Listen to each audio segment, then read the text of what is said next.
भारत माता की भारत माता की वंदे वंदे वंदे जय वंदे जय वंदे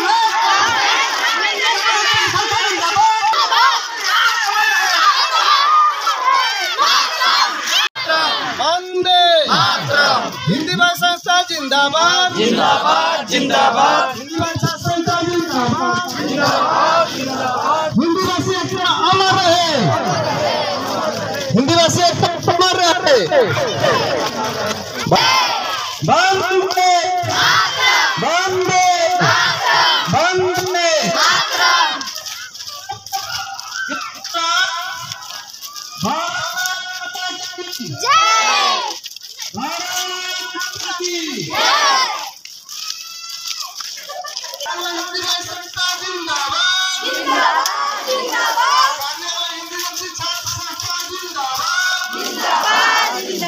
जी आमार संगठन कार्यकाल 3 बছর থাকে এই ক্রমে আমার কার্বি আংলং পশ্চিম কার্বি আংলং আমার জেলা সমিতির কার্বি আংলং হিন্দীভাষী সংস্থা আর ছাত্র সংস্থার চতুর্থ ত্রিবার্ষিক অভিবর্তন আজি আমি একদিনিয়া পাতিছো তাতে আমি পুরোনা কমিটিখনক লৈ পেলাই আর নতুন কমিটির গঠন প্রক্রিয়া লৈকে আমার অভিবর্তনখন হয় ইয়াত বিভিন্ন মানে কার্যসূচী পালন করা হয় যেনেবা আমি ৰাতিপুৱা আপোনালোকে দেখিছে আমি প্ৰভাত ফেৰি যেহেতুকে আমি উলিয়াইছো তাৰ পিছত আমাৰ শহীদ তৰ্পণ হয় আমাৰ সমাজৰ যিবিলাক ব্যক্তিয়ে শহীদ হৈছে তেওঁলোকক মানে আমি লৈ পেলাই তেওঁলোকৰ হেৰিত আমি শহীদ তর্পণ পাতো এটু পাতিছো তার পিছত আমার রেজিস্ট্রেশন হয় আমার ফ্ল্যাগ হোস্টিং হয় ফ্ল্যাগ হোস্টিং আমি 2 সংগঠনরে করু তার পিছত আমার রেজিস্ট্রেশন হব রেজিস্ট্রেশনত আমার গোটে পশ্চিম কার্বি আংলং জেলার পৰা আমাৰ শাখা সমিতি থাকে শাখা সমিতিৰ পৰা 3 জন 4 জন ডেলিগেটস আছে আর তাতে আমার জেলা সমিতি আগন্তুক যেটো আমার কমিটি গঠন হব তার জেলা সমিতির কারণে আমি মেম্বার অলরেডি বাছনি করা হয়ে যায় আগতে এই কমিটিখন গঠন করতে তেওঁলোকেহে আজি আমার ইয়াত অভিবর্তন ডেলিগেটস হিসাবে উপস্থিত থাকিব আর আগভাগ লব আর গোটে দিন আমি আলোচনা বিলোচনা করিম আমার সমাজের বিষয় গোটে দিন আলোচনা বিলোচনা করার পিছত আমার কার্যসূচীটো অন্ত পড়ব আর আমি নতুন কমিটি গঠন করিম নতুন কমিটি গঠন করি আজির পৰা যিজন আমার পশ্চিম কার্বি আংলং জেলার যে নতুন কমিটি হব কার্বি আংলং হিন্দীভাষী সংস্থার ছাত্র সংস্থার তেওঁলোকে আজির পৰা তেওঁলোকৰ দায়িত্ব অৰ্পণ কৰা হব মুখ্য অতিথি আমি আমাৰ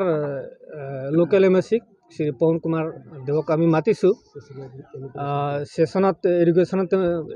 ইনগ্রেশন করব তার পিছত আমার ওপেন সেশনের ব্যবস্থা আমার যাতে নাই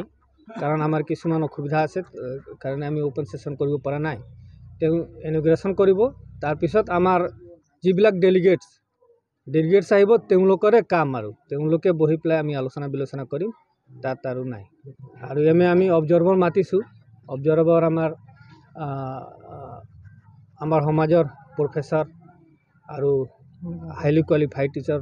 সকল আছে তেওঁলোকৰ নেতৃত্বত চোৱা চিতা হ'ব হলৰ ভিতৰত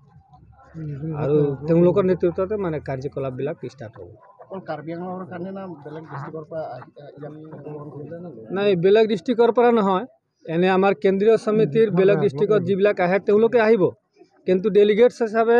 গতিকে এটু পশ্চিম কার্বি আংলং জেলা সমিতি হয় পশ্চিম কার্বি আংলং জেলা সমিতিরে ডেলিগেটস থাকিব কমিটি তেওঁলোকৰ মাজতে গঠন হ'ব এনে আমাৰ ইষ্টও আমাৰ জেলা সমিতি আছে ইয়াৰ পিছত আমাৰ ইষ্টৰো হ'ব তাতো আমি অভিবৰ্তন পাতিম প্ৰথম এইটো পাতি লোৱাৰ পিছত আমি তাত পাতিম মানে আমাৰ সমাজত বুলি ক'লে নহয় সকলো জাতি সম্প্ৰদায়ৰ সমাজত ভাল বেয়া থাকে আমার সমাজতো ভাল আছে আমার কিছুদিন পূর্বে আমার দৃষ্টিগোচর হয়েছে যে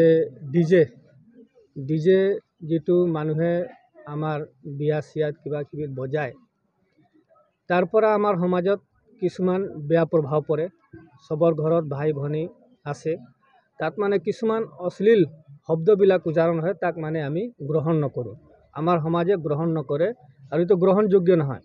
আমাৰ সমাজৰ লগত আমি যিহেতুকে আমি কাৰ্বি আংলং আৰু অসমত বসবাস কৰি আছোঁ, আমাৰ গোটেই জাতি সম্প্ৰদায়ক লৈ পেলাই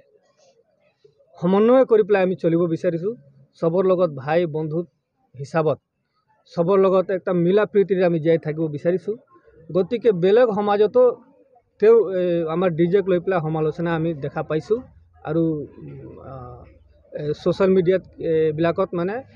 আমাৰ সামাজিক মানুহো কিছুমানে তাত সমালোচনা কৰে। গতিকে আমি কেন্দ্ৰীয় সমিতিত মানে নিৰ্ণয় লৈছোঁ যে এইটো পৰাপক্ষত মানে আমি ইয়াক বন্ধ কৰাৰ ব্যৱস্থা কৰিম আৰু সেই মৰ্মে আমি DC মহোদয়ক এখন জ্ঞাপন দিছোঁ আৰু সেই জ্ঞাপনৰ ওপৰত ভিত্তি কৰি কিছুমান কাৰ্যবাহী তাত হৈ আছে আমাৰ এডমিনিষ্ট্ৰেশ্যন তৰফৰ পৰা। তাক আমি সন্তুষ্ট। আকৌ যি ইয়াৰ পিছত যদি তাৰ ওপৰত যদি কিবা এটা কৰিবলগীয়া আছে সেইটো আমি কৰিবলৈ চেষ্টা কৰিম।